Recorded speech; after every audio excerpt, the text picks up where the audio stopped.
Se nourrir, c'est tromper son cerveau. Aujourd'hui, c'est ça, l'art de nourrir. Avant, on pouvait pas se permettre de tromper son cerveau. Si on trompait son cerveau, on prenait un grand risque de mourir. Notre cerveau nous a appris archaïquement à nous méfier de certaines nourritures, à certains goûts. La belle cuisine, c'est de montrer comment on va apprivoiser la vérité de produits pour d'un seul coup découvrir de nouveaux horizons. Dessus de table avec Philippe Robichon et Manuel Mariani sur Beurre FM.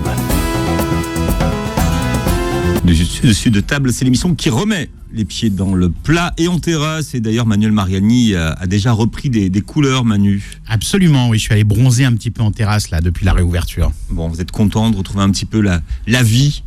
Bah oui, la vie. Enfin bon, la vie, elle est un peu particulière quand même, hein, mais bon, ça va. Ça commence à ressembler à quelque chose. Un invité exceptionnel aujourd'hui, Manu. Absolument, on reçoit un chef cuisinier, restaurateur qu'on aime beaucoup, Bruno Verjus, restaurant étoilé Table, dans le 12e arrondissement à Paris. Mais aujourd'hui, on le reçoit pour une chose un peu particulière, Philippe. C'est que Bruno vient de sortir un livre aux éditions Flammarion qui s'appelle L'art de nourrir.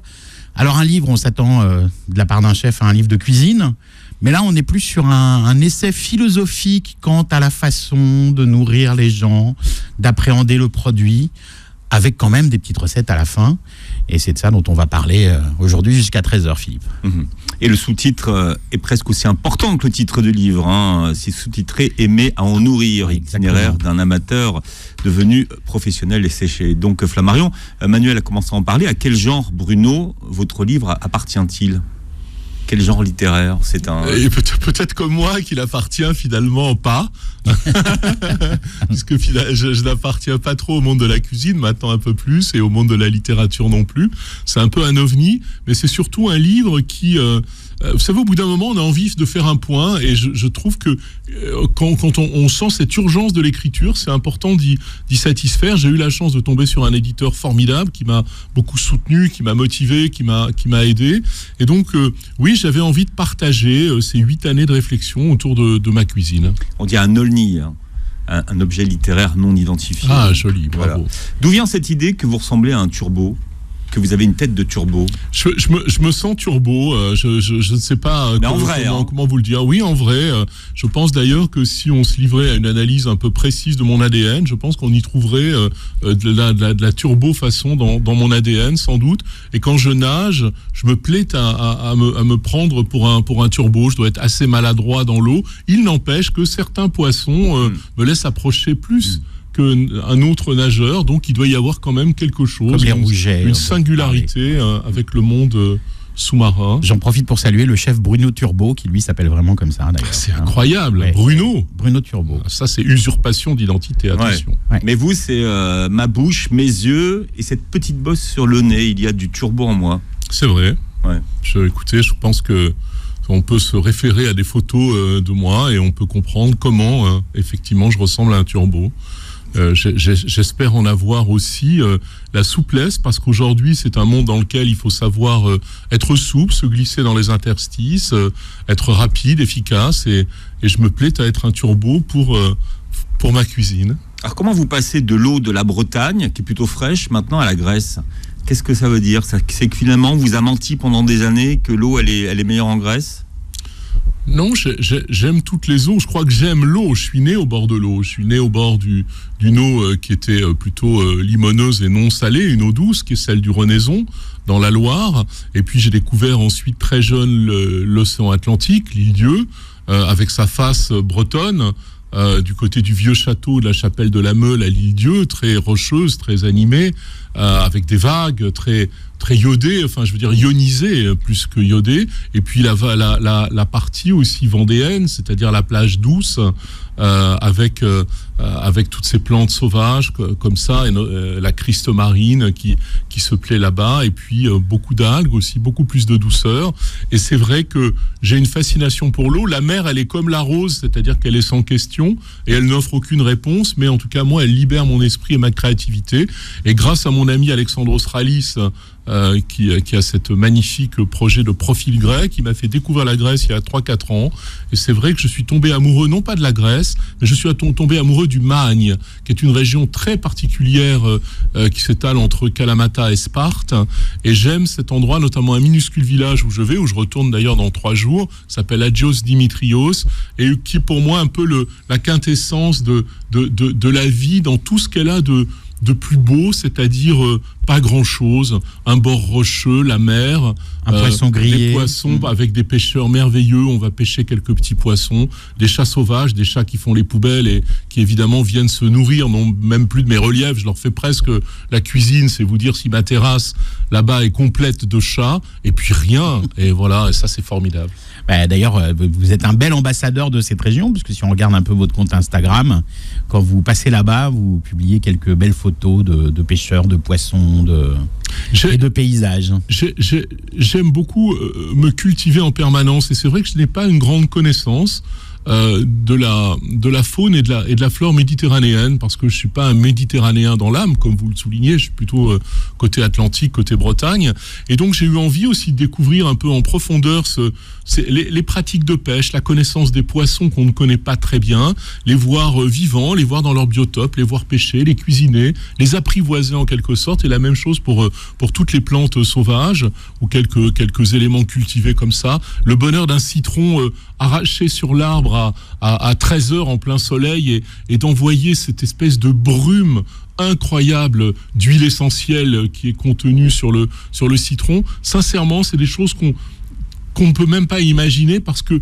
il faut ce possible de la cueillette et de la cuisine de l'instant, ou un rouget méditerranéen de roche qui sort de l'eau et qu'on va travailler comme ça cru. Tout de suite, on va prendre son foie qui est magnifique, comme un minuscule petit foie de veau, et que je vais travailler avec juste le foie, une petite olive de Kalamata, et là on est plongé d'un seul coup, 2 brins de fenouil sauvage de bord de mer, et on est plongé dans des univers honnêtement qui sont extraordinaires. Et puis on a aussi ce rapport permanent à la culture. Alors c'est un fantasme, mais moi j'ai l'impression d'être en Grèce il y a 2500 ans, donc on cohabite avec cette intelligence et cette énergie.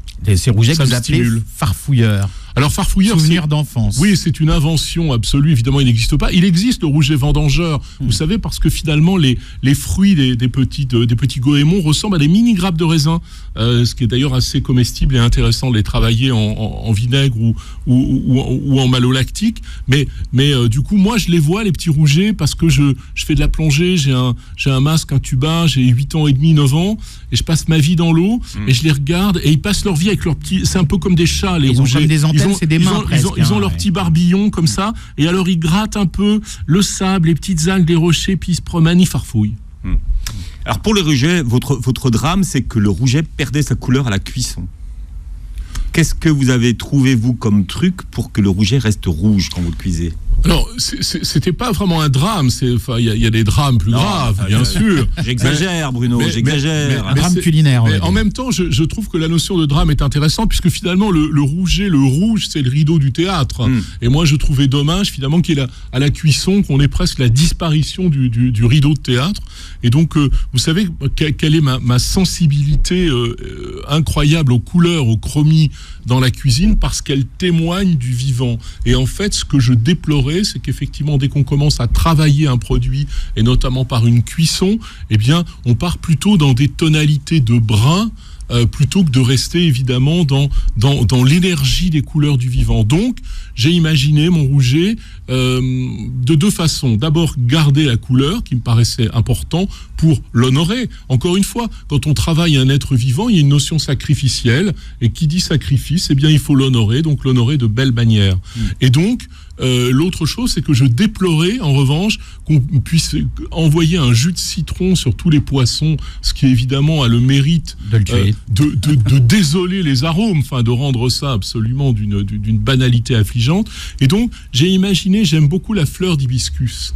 Vous savez, dont on fait le carcadé en Égypte, ou le bissap en Afrique. Oui. Et cette fleur de carcadé, elle est intéressante parce que c'est comme un gros jus de cerise burla. On a des grosses cerises là en ce moment, avec une acidité très très très élégante, et puis ce côté très floral, très solaire. Oui, une finalement. acidité florale, justement. Très floral. Ouais. Et alors j'ai imaginé le faire dans un petit beignet qu'on appellerait, si on était japonais, une tempura, mais qui est une forme de grande friture avec une petite farine de riz bien croustillante. Et de l'eau gazeuse. Et de l'eau gazeuse, bien sûr. Et puis d'ajouter cette réduction d'hibiscus qui va nous garder la très belle couleur du rouget, donc nous ramener à la fantaisie absolue de l'observation, et en même temps assaisonner avec cette élégance absolue qui pousse les arômes de la chair du rouget. N'oublions pas une chose qui est très intéressante, c'est quand on fait une tempura ou une belle friture de poisson, c'est une cuisson à la vapeur en réalité, puisque la coque va aller enfermer le poisson hermétiquement, et donc le poisson va cuire dans sa substance. On dit un légume, on dirait son eau de végétation, dans ses propres humeurs, et la croûte va l'isoler et ne va pas prendre le gras. Donc c'est une cuisson splendide. Oui, vous parlez justement des couleurs du rouget, mais vous dites que chaque saison a ses tonalités qui sont d'une extrême beauté. Là, je cite votre livre, et en fait, vous expliquez que c'est la couleur de ces saisonnalités qui va vous guider dans votre cuisine. Oui, la couleur du temps, c'est très important. Vous vous souvenez, dans le film Peau d'âne, elle a une robe couleur du temps. Oui, alors elle veut surtout pas que son père l'épouse, évidemment, elle a bien raison, et elle demande des choses assez improbables, et elle demande une robe couleur de ligne, couleur d'étoile et couleur du temps. Et moi, j'ai toujours fait ma cuisine comme ça, c'est-à-dire ma carte change tous les jours. Donc, je la fais à la couleur du temps. Et on a depuis maintenant presque un an, enfin avant d'être fermé, fait la première assiette de table. C'est une assiette qui est à la couleur du jour. Donc c'est généralement des légumes qui peuvent être cuits, crus, en fonction des saisons évidemment, assaisonnés quelquefois de poutargue, parce que la poutargue de mulet, aussi grecque, de chez mes amis Tricalino, c'est une grande merveille. C'est une pâte de fruits qui amène le soleil et la mer en même temps. Et voilà, donc voilà, elle est presque avérée, cette couleur du jour, dans la première assiette qu'on rencontre chez moi, parce que ça donne l'appétit du moment. Ouais, vous dites d'ailleurs que vous n'avez jamais goûté un plat délicieux dont les couleurs ne fussent pas belles. Alors ça, c'est un jugement très personnel, je veux dire, mais... Oui, mais ça a quelque chose de très intéressant, justement. C'est vrai que je suis très souvent embêté sur certaines cuisines quand je vois arriver des assiettes qui me paraissent être ternes, avec des couleurs mortifères, parce qu'elles traduisent plusieurs choses qui pour moi sont rédhibitoires. La première, c'est de la mise en place, c'est-à-dire des assiettes avec des produits qui ont attendu, qui ont été préparés à l'avance, avec un non-respect en réalité des énergies et des vibrations. Les couleurs, c'est le témoignage de l'énergie et de la vibration, et que nous sommes faits d'énergie et vibration, et donc il y a une inadéquation complète à le manger, parce qu'on sent que c'est en opposition avec son propre système biologique, et donc j'ai juste pas envie de manger. Vous êtes anti-mode, Bruno Verjus. Par exemple, aujourd'hui, vous dites que tout est expérience, et alors vous détestez ce mot d'expérience. Oui, si vous voulez. L'expérience client. Oui, je comprends. Oui, bien sûr. C'est très marketing. Hein. Je déteste ça, parce que quand c'est érigé en système, bien sûr qu'un client, quand il vient chez vous, il doit vivre quelque chose d'extraordinaire. Mais est-ce que pour autant, on doit la scénariser comme un spectacle de prestigitation, c'est ça, l'ickéaisation.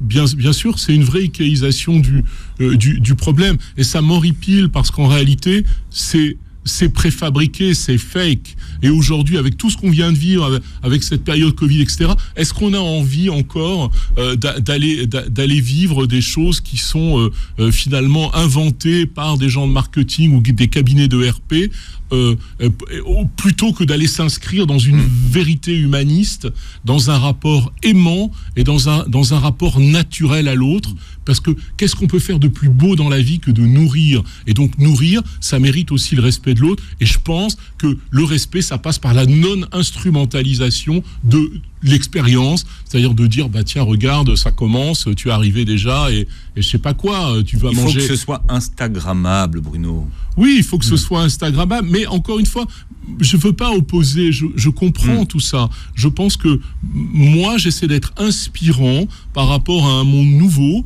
par rapport à un monde que j'estime être meilleur et dans lequel on a envie de vivre. Et je pense que si on peut débarrasser le monde de tout ça qui sont pour moi des scories inutiles, on va gagner évidemment en beauté, en légèreté, en fluidité, et probablement on va s'aimer plus. Donc si on s'aime plus, on vivra dans une planète plus heureuse et qu'on va peut-être à un moment arrêter quand même de creuser et de détruire. Une autre mode qui vous embarrasse, et Dieu sait si c'est une vraie mode en ce moment, c'est le locavorisme. Parce que quand on est restaurateur à Paris, vous vous demandez ce que peut bien apporter ce mouvement qui prône de ne consommer que des fruits et des légumes locaux et de saison à Paris. Oui, alors attention, le locavorisme, je pense que c'est la façon bobo d'envisager le locavorisme, et les bobos m'exaspèrent aussi pendant qu'on y est, tant qu'à se faire des amis, on peut le dire. Des noms. Non, mais tous les bobos. Si vous voulez qu'on se fasse des amis, il faut donner des noms. Tous les bobos. Et alors, le locavorisme, non, mais c'est formidable. Hannah Arendt, elle dit une chose formidable. Elle dit la véritable nature de l'agriculture et de la culture, c'est la même chose dans sa conception des choses, c'est révéler la nature des choses qui nous entourent. C'est extrêmement parlant et très intelligent. Si je suis chef dans un village, dans le Ventoux, à La Rochelle, à l'Île-Dieu, etc., bien sûr que je vais travailler avec mes ressources naturelles parce que c'est mon milieu d'inspiration et c'est pour ça que je me suis installé là. Sinon, je me serais installé ailleurs. Je vais faire une cuisine des montagnes, je ne vais pas aller m'installer à La Baule. On est d'accord, bien. Quoique certains le font. Une raclette à la Baule, ça peut se trouver, je suis sûr qu'il y en a qui le font. À Dubaï, ça marcherait bien la raclette en ce moment. Évidemment. Et donc, mais quand on est à Paris, on a... c'est comme ça, c'est une capitale. On a Rungis. On a tous les plus beaux produits de France qui convergent avant de repartir d'ailleurs en province, parce qu'ils passent tous à Rungis, la plupart d'entre eux, à Paris. Alors moi, je travaille pas avec Rungis, j'ai rien contre Rungis. J'ai pris le choix de donner mon argent directement aux gens qui produisent du sang, c'est-à-dire à mes artisans en direct. Mais je peux recevoir les produits les plus extraordinaires. Donc qu'est-ce que je vais aller me prendre la tête à travailler avec des gens à La Défense, à Neuilly, à Garches ou à ici les Moulineaux? Ça n'a aucun sens. Je veux dire, il n'y a pas de terroir à Paris. À un moment, il faut le dire et le comprendre, même si certains l'ont prétendu à un moment. Voilà, vous le savez, il y a eu 2 livres importants en cuisine, et il y a eu L'art de la cuisine au 19e de Marie-Antoine Carême, et puis il y a eu le livre de Bruno Verjus, aujourd'hui, dont il vient parler, Manuel Mariani. L'art de nourrir, le grand aimer écart à en temporel, nourrir. Philippe. C'est ça, chez Flammarion. Oui, absolument. Chez Flammarion, en vente dans toutes les bonnes librairies, et peut-être les épiceries, même bientôt, les épiceries fines. Parce que c'est un livre plein de finesse, justement. Et on parlait juste avant des modes, Bruno Verjus, comme notamment le locavorisme. Et vous,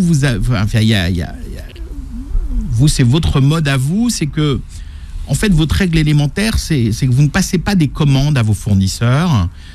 C'est eux qui vous amènent leurs plus beaux produits et vous vous débrouillez avec. Je caricature un peu, mais c'est un petit peu ça l'ADN de Table. Les producteurs vous amènent leurs plus beaux produits et vous en faites votre affaire. Oui, alors c'est vraiment pas une mode. Je veux dire, c'est simplement, je pense, un rapport extrêmement fluide et naturel avec un artisan. C'est-à-dire, c'est lui dire, c'est toi qui as la compétence. Tu sais quand tes carottes, ton poireau, ton bar de ligne, ton grand coq de Barbezieux sont prêts. Et donc moi je peux pas te demander de m'en faire quand il y en a pas, ou que tu te débrouilles pour en faire. Et donc je leur dis voilà, quand vous estimez que vos produits sont formidables, eh bien vous m'envoyez la quantité disponible, parce que je ne veux pas créer une pression sur votre biotope et le modifier. Je suis un restaurant, je suis pas un particulier, donc j'ai besoin de beaucoup de quantité. Oui, s'il y a que de belles sols, vous en voulez pas 4. Donc de belles et de pas belles. Voilà, si j'ai 4 volailles, c'est formidable. Il y en aura pour 4 tables, par exemple. Et puis après, il n'y en aura plus pendant, en tout cas de celle-ci, pendant 6 mois. Très bien. Et on a d'autres choses. Donc ça nécessite 2 choses. La première, c'est d'avoir évidemment une réserve de producteurs formidables et d'artisans formidables, de façon à être nourris en permanence de produits qui arrivent chez Table. Et la seconde chose, qui est encore plus intéressante pour nous, c'est que ça nous oblige aussi, chaque jour, à réfléchir à nos ressources avec toute l'équipe de cuisine et voir qu'est-ce qu'on va cuisiner, comment et de quelle façon, observer, ausculter les produits et puis ensuite les facetter pour les traduire merveilleusement dans une assiette. Encore une fois, on revient, c'est une autre façon d'aborder la couleur du jour, qui est plutôt la couleur du jour de nos artisans. Ça peut créer des incompréhensions avec vos collaborateurs, comme vous le décrivez dans le livre, notamment avec un cuisinier coréen qui voulait des fiches techniques, hein, comme on dit dans les restaurants, alors que chez vous il n'y a pas de fiches techniques. Votre cuisinier coréen dit je peux plus travailler chez vous, Monsieur Verjus, j'ai pas de recette fixe, etc. Oui, non, il était embêté parce qu'il me voyait faire des choses. C'est un garçon merveilleux que j'adore, qui est reparti en Corée, qui a ouvert un restaurant, qui a un talent fou, mais qui a aussi cette forme de discipline, on va dire, et de rigueur qu'on ne peut pas lui reprocher. Qu'ont les Japonais aussi. Elle fait partie de son ADN, justement, et qui un jour me dit, écoutez, vous savez, c'est toujours comme ça, c'est quand on quittait le service à 12h30, on vous dit, chef, il faut que je vous parle, ça veut dire je m'en vais. Et donc il me dit, chef, il faut que je vous parle. Je dis, bon, tu t'en vas? Oui, chef, c'est trop difficile, votre cuisine. Je dis, ah bon, qu'est-ce qui se passe? Je l'appréciais beaucoup, ce garçon, je l'apprécie toujours beaucoup d'ailleurs. Et il me dit, oui, parce que des fois, vous écrasez une noisette, d'autres fois c'est une pistache, et moi je sais plus comment faire. Et je lui dis, mais là, tu sais, des fois j'écrase une noisette ou une pistache, ça dépend ce que j'ai sous la main. Et l'important, c'est que j'ai envie d'avoir ce petit oléagineux croquant comme ça dans l'assiette, qui ramène une petite touche qui va aller d'une certaine façon corroborer la petite huile parfumée qu'on a mise à la fois dans le gras et en même temps amener un croquant, et puis renvoyer comme ça sur des notes un peu peut-être empyromatiques parce qu'on l'avait grillé. Donc c'est pas très grave. C'est l'idée, c'est pas la pistache ou la noisette, c'est l'esprit de ce que l'on veut faire. C'est un oléagineux torréfié, voilà. dernière minute. Alors il me dit, d'accord. Bon, je vais rester. Voilà, c'était trop mignon. Et en même temps, vous savez, chez moi, en fait, moi je considère, vous savez, toujours on oppose, parce que je suis un cuisinier autodidacte, on oppose la technique et la cuisine. Et on dit, mais c'est trop facile de faire de la cuisine avec des très bons produits, comme si on pouvait envisager de faire la cuisine avec des mauvais produits, ce qui me paraît déjà quelque chose d'un peu étrange, en tout cas dans le soin qu'on veut porter aux autres. Et puis il y a la technique, c'est super important. Évidemment, je veux dire, on ne demande pas à un mathématicien de savoir compter, on ne demande pas à un champion cycliste de savoir faire du vélo. Je dirais que ça va de soi, il n'y a pas de sujet sur la technique. La technique, c'est quoi en cuisine? C'est la technique du feu, la technique de rôtir, la technique de comprendre les produits, de les évoluer. On n'est pas en train de faire un laboratoire d'agroalimentaire où il faut avoir des machines pour faire des cuissons sous vide, voilà. Et donc du coup, chez moi, c'est l'école de la sensibilité, c'est-à-dire à chaque instant, on doit comprendre la sensibilité, le produit, les vibrations, le client, de quoi il a envie, le temps qu'il fait, pourquoi il y a telle lumière, comment, etc. Et à partir de ça, on construit une assiette qui doit être la plus belle assiette du monde à chaque seconde. Oui, vous dites d'ailleurs dans le livre, au sujet de la technique, que c'est pas parce qu'on a la liste des ingrédients et des pesées que la recette s'offre à nous, et que la clé, ça reste forcément la technique, même si elle ne peut pas faire cavalier solitaire. Et on s'attend à ce que vous disiez, il manque l'indispensable, allier le produit, et non, là vous parlez de sensibilité à ce moment-là. Je pense que la sensibilité, c'est tout, en tout cas dans la belle cuisine. Je veux dire, quand c'est tellement facile à comprendre d'une certaine façon, il ne peut pas y avoir de dichotomie entre la cuisine professionnelle et la cuisine familiale. Quand votre maman ou votre amoureux ou votre amoureuse vous fait à manger, c'est formidable parce qu'il y a mis une intention, il y a mis du désir, il a mis de l'amour, il y a mis toute sa sensibilité. Donc ça vous touche. Et donc quand on est un professionnel, on ne doit pas quitter ce terrain-là. C'est notre premier terrain. C'est dispenser du bonheur, du plaisir et de la joie à ceux qui nous mangent. Pourquoi? Parce que notre cuisine n'existe que par ceux qui la mangent. Oui, pour réussir dans l'assiette, le secret est de la préparer comme pour la personne qu'on aime. Écrivez-vous dans votre livre. Bien sûr, avec évidemment les trésors de technique, d'invention et voilà.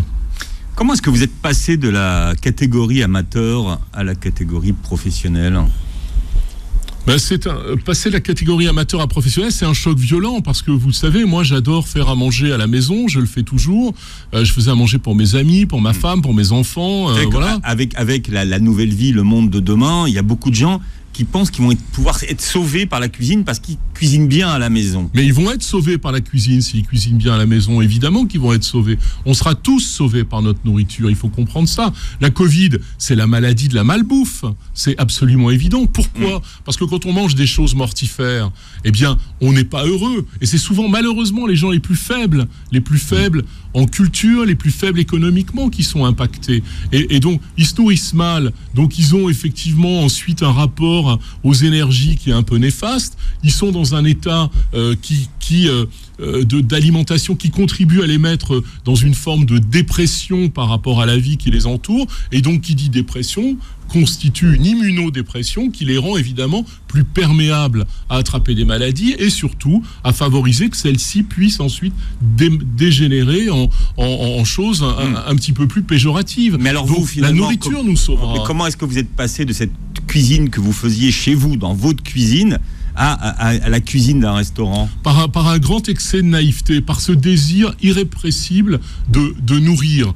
Parce qu'à un moment, je me suis dit, mais je vais être tellement plus efficace en nourrissant qu'en parlant, qu'en racontant les choses, parce que je vais semer objectivement des graines. J'ai plein de gens qui vont manger chez moi. Mais en faisant ça, j'ai fait un grand déni de réalité, parce que sinon, j'aurais jamais fait ce saut sans parachute. Parce qu'évidemment, si j'avais dû réfléchir à c'est quoi faire la cuisine comme un professionnel dans un restaurant, c'est 18 heures par jour, 7 jours sur 7.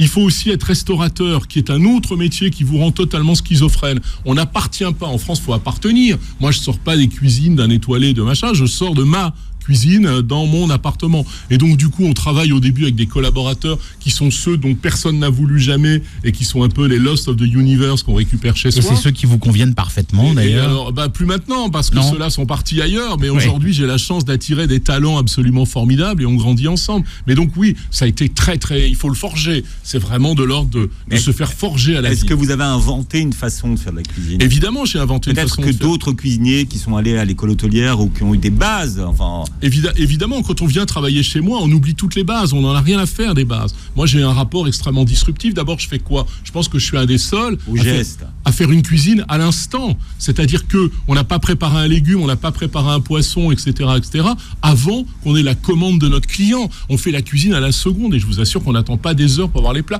Évidemment qu'on a fait certains rôtissages de volaille parce qu'elle mérite de patienter ou de viande. On a préparé des condiments, des huiles aromatiques, toute la palette, tout l'univers qui m'intéresse. Mais tout le reste est travailler à la seconde. Qui fait ça dans un restaurant? Personne. Il y a beaucoup de chefs triplement étoilés qui sont venus manger chez moi et qui m'ont dit mais c'est dingue, mais rien n'est préparé, vous faites tout à la seconde. Et je dis bah oui. Faut pas qu'il y ait quelqu'un de malade. Et vous êtes combien? Je dis on est 3. Ah ouais. Oh là là, mais c'était pour eux c'était genre impossible, alors que c'est tout à fait possible parce que justement on a des techniques très disruptives qui nous permettent justement de pas perdre de temps. Économie du geste. À quoi ça sert?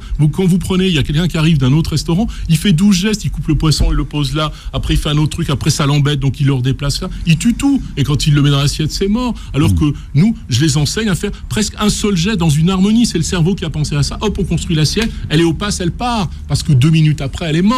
Il faut manger la vie, il faut manger la vitalité, manger la combinaison de nos énergies avec l'énergie des produits et pas le contraire, c'est la combinaison de nous ayant retiré toute l'énergie des produits et les produits arrivant morts à celui qui les mange. Oui, vous écrivez d'ailleurs dans le livre que quand on manipule un produit, que ce soit par le toucher, par l'oxydation ou par l'écrasement, on lui ôte de l'énergie. Et donc, plutôt que de découper un poisson sur une planche, vous préférez le découper directement dans l'assiette. Pas forcément. Non, mais voilà. Je le découpe sur une planche parce que je tiens quand même aussi à mes couteaux. Mais dans le même geste, je vais le déposer. Voilà bien sûr. Et tout ça, d'ailleurs, on peut le voir parce que, dîner dans votre restaurant Table, qui rouvre d'ailleurs le 29 juin. Pourquoi nous avoir fait attendre autant? Bon, c'est pas grave. Vous allez nous ramener, vous allez en profiter pour nous ramener des belles choses de Grèce. Mais des belles idées, des beaux produits. Le bronzage d'abord. Voilà. Déjà, c'est bien. Ouais. Mais c'est vrai que quand on dîne chez vous, surtout quand on est sur les tables qui sont au comptoir, je dirais, on mange dans votre cuisine et on vous voit cuisiner. Et ce qui m'impressionne, vous savez que je connais bien la restauration, c'est que dans les cuisines, on se parle, on communique. Oui, chef, envoie-moi ça, fais-moi marcher là-dedans, etc. Chez vous, il y a un silence, mais un silence quasi religieux. Et tout se passe par des regards, par des gestes. Et il y a un espèce de ballet silencieux. C'est un peu vaporeux, c'est un peu hors du temps. C'est très spécial. C'est-à-dire que l'expérience, elle est aussi, présentielle, quoi. C'est très particulier comme sentiment. Oui, c'est une harmonie. On n'a pas besoin de se parler. Chacun sait exactement ce qu'il doit faire quand il doit le faire. Et donc il y a ces il y a ces migrations d'énergie entre chacune personne de l'équipe, et tout le monde est en soutien de l'autre, tout le monde est à sa place, et si bien d'ailleurs que certains clients, quand ils ne connaissent pas mon restaurant et qu'ils arrivent, après ils me l'ont témoigné, donc c'est très drôle, et ils nous voient en cuisine comme ça, et ils se disent mais on va jamais manger, ils font rien. Il se passe rien, et en réalité il se passe tout, mais il se passe tout dans une fluidité, dans une un silence. Le côté ballet me plaît beaucoup parce que c'est ça, mais ça nécessite évidemment une immense cohésion du groupe, de savoir exactement ce qu'on va faire et comment on va le faire, et puis l'harmonie. Voilà, une lettre près, c'était l'art de mourir, mais non, aujourd'hui on parle de l'art de nourrir. Alors il y avait des très bons livres qui s'appelaient l'art de mourir. Il y avait le livre de Marie de Henzel notamment, un livre de Paul Morand. Ouais.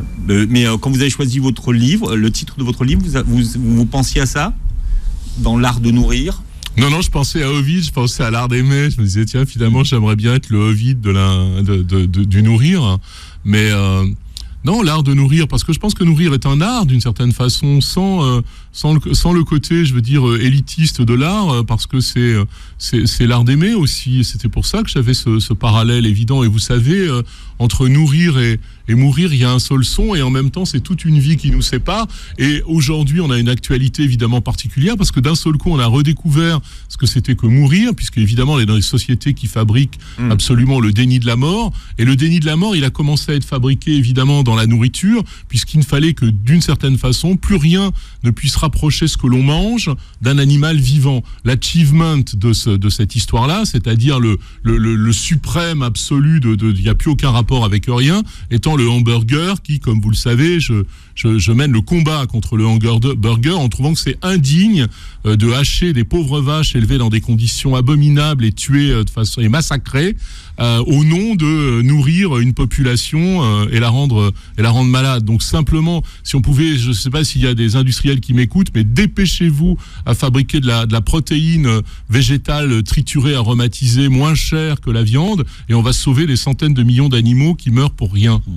D'ailleurs, vous ce côté vivant de la cuisine et de vos recettes, vous l'appliquez par exemple à ces petits chipirons que vous essayez de rendre presque vivants dans l'assiette, comme s'ils nageaient dans l'assiette, et qu'ils aient une consistance aussi. Enfin, un de vos clients vous a dit, quand j'ai mangé vos chipirons, j'avais l'impression d'être en train de nager et d'avoir avalé un chipiron vivant. Oui, je lui ai dit, c'est exactement pour ça que j'ai fait cette recette, parce que j'avais observé il y a très longtemps dans un restaurant espagnol qui s'appelle El Cano, qui est maintenant devenu très très célèbre pour ses turbos.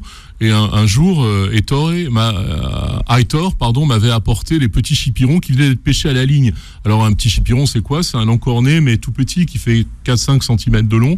Et ce qui était magnifique, et moi j'ai une fascination pour les méduses, dans les aquariums, je trouve ça tellement beau, et les encornés, parce que évidemment il y a cette adaptation au milieu, ces changements de couleur, ce côté presque, comment dire, art vidéo, vous voyez, où il y a des mimétismes qui se créent en fonction d'influences extérieures, peut-être encore une fois la couleur du jour, eh bien m'impressionnait. Et quand je les ai vus, ça m'a touché, j'ai trouvé ça sublime, j'ai trouvé ça tellement beau. Et un jour, j'ai eu l'occasion d'en travailler pour mon restaurant, et je me suis dit, mais moi, je veux reproduire ça dans l'assiette. Oui, le côté irisé du je veux cette émotion, pêcher, je veux cette vibration. Et alors, vous savez que j'ai développé une série de plats qui s'appelle les mi-crus, mi-cuits, c'est-à-dire, on ne sait pas où on est, voilà, on est peut-être plus cru que cuit d'ailleurs. Non, on est vraiment entre les deux, sachant qu'entre les deux, ça n'a pas de sens. Et le homard, donc en fait, on est cru chaud. Le homard, par exemple. Non, mais ce qui est intéressant, c'est qu'il faut comprendre que la notion de cru et de cuit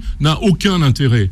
Elle est simplement au service du produit. Ce qu'il faut, c'est aller tromper notre cerveau pour qu'il nous sorte de nos archaïsmes. Oui, parce que vous parlez d'homéothermie. Oui, et qui nous sorte de nos archaïsmes, et qui nous sorte aussi de toutes les contextualisations qu'on peut avoir par rapport à notre culture, qui peut être une culture méridionale, une culture très française, une culture du Nord, une culture japonaise, etc. Et donc du coup, quand on va baigner comme ça ce petit chipiron dans un beurre clarifié à 40 degrés, qui a été lui-même infusé de carapace de homard, légèrement parfumé par ses goûts rôtis. Eh bien, qu'est-ce qui se passe quand on va le mettre en bouche? On va pas se retrouver dans une situation où on mange un truc cru, donc on dit ah ouais, c'est un sashimi, je suis au Japon, pas du tout. Et donc on va se dire ah oui, c'est cuit, parce que le cerveau dit bah oui, regarde, c'est un petit goût de cuit, tu vois, c'est cuit. En même temps, c'est cru, mais c'est à température de bouche, c'est à 37 degrés. C'est soyeux. Donc on est paumé. Et puisqu'on est paumé, justement, parce qu'on a cette espèce de dépaysement complet par rapport à une réalité à manger, on peut profiter absolument incroyablement du produit tel que moi je l'ai imaginé. Et c'est vrai que moi j'ai imaginé nager, comme il m'arrivait quelquefois, nager au milieu d'un petit banc de sardines ou d'anchois et d'être dans un miroir sous la mer et s'y voir presque refléter. Et bien là, on nage et on avale un chipiron en nageant et on se dit waouh, j'ai mangé la mer. Et c'est ça. Mais à table. À table et chez table. Chez table. Chez table. Alors, c'est vrai que ça vous l'appliquez, effectivement, comme disait Philippe, aussi à votre homard qui est cuit dans un voilà, le clarifié, homard, le foie gras aussi, qui est un mi-cru, mi-cuit. Enfin, il y en a une série. Mais avant, je savais pas que c'était une série. Tromper le cerveau, c'est ça qu'il faut comprendre aux gens. Le homard, hein, vous ne le dites pas aux gens, finalement. Non, mais de toute façon, se nourrir, c'est tromper son cerveau.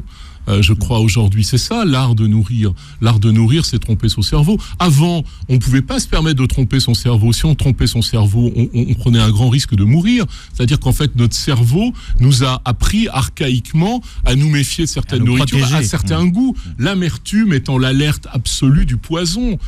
Les acides aussi, les astringences. Et justement, je pense que la belle cuisine, c'est de montrer comment on va apprivoiser contre notre cerveau reptilien la vérité de produits pour d'un seul coup découvrir de nouveaux horizons. C'est comme dans la culture, quand on lit un livre d'un auteur magnifique, et bien d'un seul coup on a l'impression d'être plus intelligent et d'ouvrir des voies nouvelles. Et je pense que la cuisine que je pratique, elle essaie de faire ça, d'être inspirante et d'ouvrir des voies nouvelles. Alors vous expliquez dans votre livre comment certaines de vos idées vous sont arrivées, comment il vous est venu d'assaisonner votre mousse au chocolat d'huile d'olive et de sel. D'ailleurs ça s'est passé en 2 temps. Oui, ça s'est passé absolument en 2 temps parce que j'avais ce souvenir, et je l'ai écrit dans mon premier livre de cuisine. Vous savez, moi, je suis un enfant, je suis né à Renaison à la campagne. Nous, on a du beurre, pas salé, on a du beurre doux, on a du chocolat, parce qu'il y a François Pralu à Roanne qui fait des chocolats absolument exceptionnels depuis presque toujours, et puis on a du très bon pain. Bon, et donc le 4 heures, quand j'étais petit, c'était une belle tartine de pain frais, le beurre assez épais, ce qui explique probablement mon embonpoint sui generis, et puis du chocolat gratté au couteau dessus. Oui, qu'on râpait avec la pointe du couteau. Voilà, et ça c'était honnêtement, mais le dessert fantastique, le 4 heures, mais merveilleux, extraordinaire. Et du côté de Barcelone, ils ont un peu la même chose, mais ils sont un petit peu plus sophistiqués et surtout ils n'ont pas de beurre. Donc eux, le pain, ils le font toaster. Et comme il est chaud, ils posent un carré de chocolat noir sur le pain chaud qui du coup va commencer, vous voyez, à s'abandonner comme ça sur la mie croustillante. Et puis un petit coup d'huile d'olive et 3 grains de sel parce qu'ils sont en bord de mer. Et donc quand j'ai fait ma mousse au chocolat, j'ai agrégé un peu tout ça, aidé par un ami chef d'ailleurs extraordinaire, qui est maintenant un peu retiré, mais qui était le grand génie de la cuisine italienne, qui est Tony Vianello, génie du risotto, génie des gnocchi, les plus grands gnocchi que j'ai mangés de ma vie, et qui un jour m'a dit, mais oui, mais vas-y, quoi, c'est ça. Et donc voilà. Et puis la mousse, elle a évolué aussi, et c'est ça qui est beau dans la cuisine, c'est qu'on est toujours dans ces transitions sublimes de rencontres et d'histoire et de narration. Je vais célébrer l'anniversaire d'un restaurant que j'adore à Bruxelles qui s'appelle Marou. J'ai mon ami Boris et Kiki, et puis je fais la cuisine pour eux, et je marie évidemment des influences coréennes avec ma propre cuisine. Et donc ma mousse au chocolat, je la faisais toujours avec une crème à l'oseille fraîche en fait, qui ramenait une belle acidité, une belle fraîcheur. Et là j'ai transféré presque métallique, oui. Et là du coup je suis passé sur ce mix de piment coréen que j'affectionne particulièrement, qui est comme une crème, qui s'appelle le gochujang.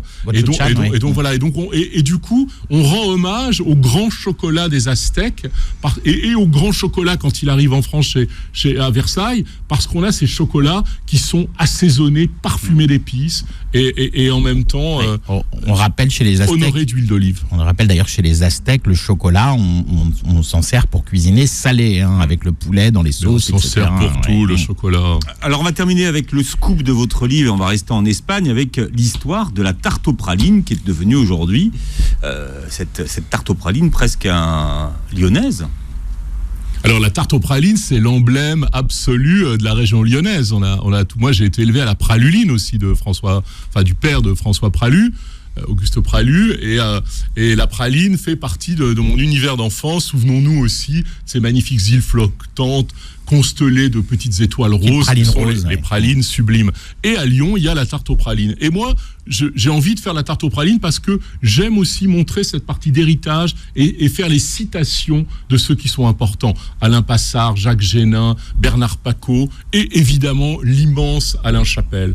Et j'essaie ma tarte praline et je parle avec mon ami Frédéric Ménager de la ferme de la Ruchotte qui, lui, a travaillé avec Alain Chapelle, qui me voit faire mes essais et qui me dit « Bruno, voilà, je te raconte comment on fait, mais tu le dis à personne. Je fais la tarte praline. » Et un jour, j'ai un appel téléphonique du petit-fils d'Henri Cornille, puisque la tarte Alain Chapelle, dans son livre, dit « Tarte aux pralines rose selon la recette de mon ami Henri Cornille. » Petit-fils d'Henri Cornille, qui me dit « Ah, j'aimerais vous rencontrer, etc. » On se rencontre et il me raconte.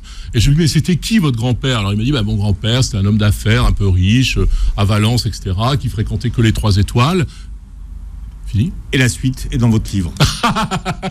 Non, on va pas spoiler la fin. Non, parce que c'est fini en fait. Donc, et si vous voulez gagner le livre de Bruno Verjus, et donc avoir la fin de la recette aussi. Si vous voulez la fin de l'histoire de la tarte aux pralines. Quel teaser dingue.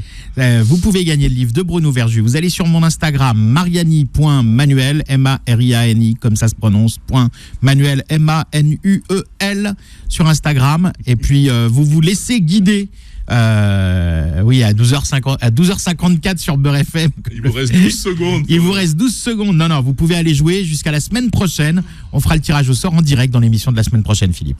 Merci Bruno Verjus. On vous retrouve la semaine prochaine. Manu, vous réécoutez l'émission en podcast sur beurrefm.net et vous verrez la vidéo de l'émission sur notre chaîne YouTube. Très bon week-end à tous.